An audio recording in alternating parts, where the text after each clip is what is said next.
যিনি প্রধানমন্ত্রী হন তিনি দেখেন, আরে আমি তো একটা জমিদারি পেয়ে গেছি।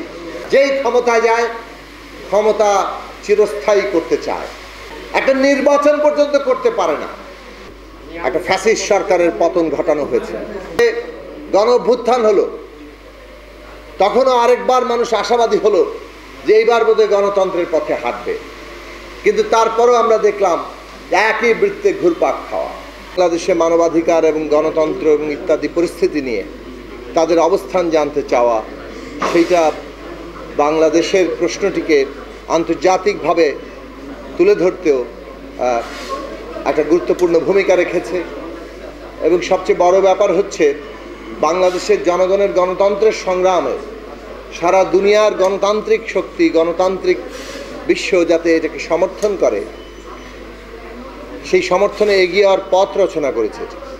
সে কারণে আমরা বাংলাদেশের মানুষের পক্ষ থেকে সাংবাদিক মুশফিক ফজল আনসারীকে ধন্যবাদ জানাই। বাংলাদেশ একটা নতুন সম্ভাবনার জায়গায় এসছে। এই ছাত্র শ্রমিক জনতার যে গণ অভ্যুত্থান, যে আত্মত্যাগ, আবু সাঈদ থেকে জুলফিকার শাকিল, হাজারো তরুণ, আমাদের শ্রমজীবী মানুষ যেভাবে প্রাণ দিয়েছেন, রাজনৈতিক কর্মীরা প্রাণ দিয়েছেন,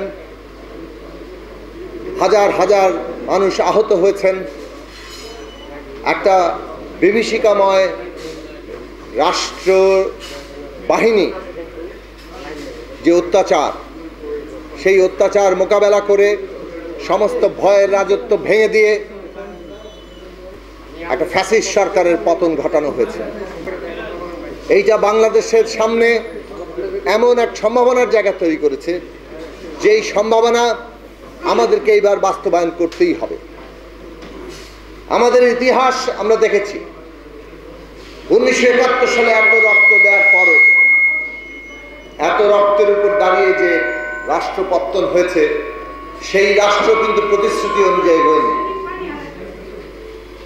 ঘোষিত প্রতিশ্রুতি ছিল যে নাগরিকদের জন্য সাম্য, মানবিক মর্যাদার সামাজিক ন্যায় বিচার প্রতিষ্ঠা করবে এই নতুন বাংলাদেশ রাষ্ট্র। 53 বছর ধরে আমরা উল্টো স্রোতে হাঁটতে দেখলাম। 90 সালে গণ অভ্যুত্থান হলো, তখনও আরেকবার মানুষ আশাবাদী হলো যে এইবার বোধহয় গণতন্ত্রের পক্ষে হাঁটবে, কিন্তু তারপরও আমরা দেখলাম একই বৃত্তে ঘুরপাক খাওয়া। একটা নির্বাচন পর্যন্ত করতে পারে না, ন্যূনতম একটা ক্ষমতা হস্তান্তর শান্তিপূর্ণ পথ, একটা নির্বাচন, এইটাও করতে পারে না। যেই ক্ষমতায় যায় ক্ষমতা চিরস্থায়ী করতে চায়, আর চাইলেই সেটা করাও যায়। এর উৎসটা হচ্ছে সংবিধানের মধ্যে। ক্ষমতার কাঠামোই এমনভাবে তৈরি হয়ে আছে, যিনি প্রধানমন্ত্রী হন তিনি দেখেন, আরে আমি তো একটা জমিদারি পেয়ে গেছি। রান্নার মাঝখানে কি গ্যাস ফুরিয়ে গিয়েছে?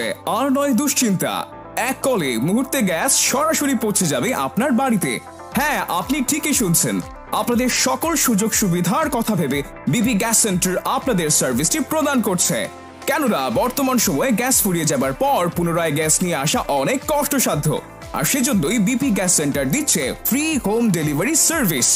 সার্ভিস এরিয়া: নারায়ণগঞ্জ সদর, আলিটেক, বক্তাবলী, কাশীপুর, গোগনগর ইউনিয়ন। আমাদের ঠিকানা বিপি গ্যাস স্টোর, ডিক্রির চর বাজার, রুবেল স্টোরের 2য় তলা, আলিটেক, নারায়ণগঞ্জ। বিস্তারিত জানতে সরাসরি ইনবক্স করুন অথবা সরাসরি হোয়াটসঅ্যাপ করুন স্ক্রিনে দেওয়া নম্বরে।